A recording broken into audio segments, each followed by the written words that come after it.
New tonight, alleged racial harassment happening in the Kearney School District, and the family of a teen being targeted says it's gone too far. We want to warn you, some of what you're about to see is tough to watch. Only on KCTV5 News at 6, KCTV5's Joe Chiodo with the family's plea for help before something else happens.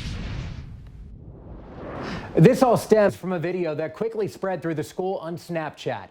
In it, a student is rapping repeatedly, using the N-word. Eventually, that student calls a classmate the N-word. The school sent out this letter here. It warns parents, saying they've had to address racism before, but never to this extent.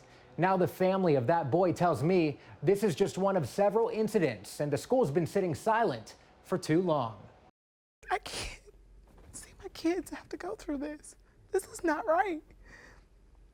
And I'm like, if I'm gonna stand out on a limb, I'm gonna stand out on one for them. Lakeisha and Kyle are the parents of Kearney High School sophomore Kyman.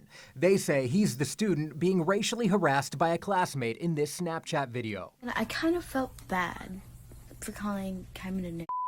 They say after seeing this, he won't be going back to Kearney High. I just cried because his learning experience now is gonna be different because he's at home. This is his first year of high school. He's a piece of shit and he deserves it. The incident is not the first. Getting on the bus to go home and having people like chant the N-word or playing the N-word. Kyman says if you think racism doesn't exist in 2019, F the N-word. Or in your own backyard, think again. Going to lunch and having like the stereotypical black people foods like a watermelon or like Cheetos thrown at our table. He says he's been called the N-word in the halls, walking home, even by a member of his own swim team. No, it's not enough to stay silent. These are screenshots of racist messages and threats Kyman says he's received from classmates. Take a moment to read some of what he's been sent. Much of it is too vulgar to repeat word for word. One contains curse words making racist reference to lynching and comparing his family to monkeys. That's right, all allegedly sent to a 15-year-old boy. It's just one of nearly a dozen examples the family provided. The N-word is used over and over. It looks like I'm gonna have to write another one about But the video, The whole school seeing this video. I don't care. Was the tipping point. This is a Kearney problem. Kyman's sister is a senior at Kearney High. This is something that everyone should care about because it's going to affect us all. She says it's happened to her too.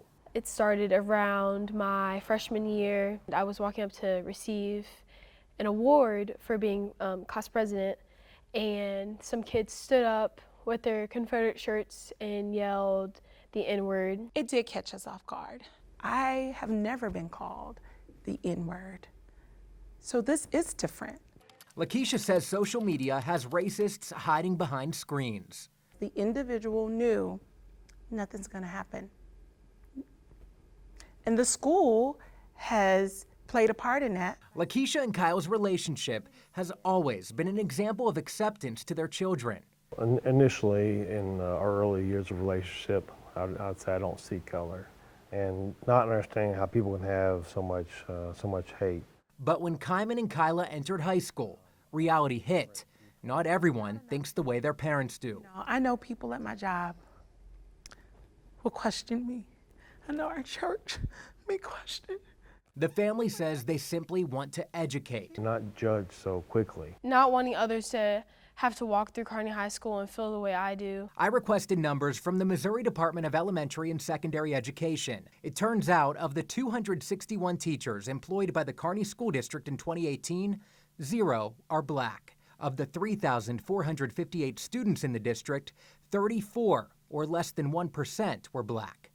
Since 2017, Lakeisha's kept documents full of racial bullying incidents and communication with the school district. Oh, I've kept everything. She says she approached the school board in 2017, saying diversity education needed improved. She says the school brought in a trainer to educate staff and students and held community breakout sessions. It was great, but now it's almost 2020. You still have children of color, like my kids, who are still suffering in silence, who are still being harassed. The family wants the school to develop stricter policies and consequences for racism. They want the school's anti-bullying policy revised to reflect language about racial bullying and cyberbullying. And that's the change that has not been made. It's just not the N-word. The school welcomed suggestions in the letter they sent home last week after seeing the video. Lakeisha says they've been hearing her suggestions since 2017. Every parent has an obligation to have the conversation with their children. We've interacted extensively with the Kearney School District, asking about their policies moving forward. And we also asked about consequences for students involved. While not directly addressing what those consequences could be, if any, the district says they will continue to introduce training and programs in the future. Joe Chiodo, KCTV5 News. And just 2 hours ago, the superintendent called Joe and they talked at length. He says they are taking this very seriously. The racist remarks do not represent the district and will not be tolerated, according to Dr. Bill Nicely. He says the school's disciplinary handbook already lists racism as a type of harassment, but they're working now to add that language to fall under the category of bullying as well. On top of that, he says diversity education will be heavily incorporated into their strategic plan.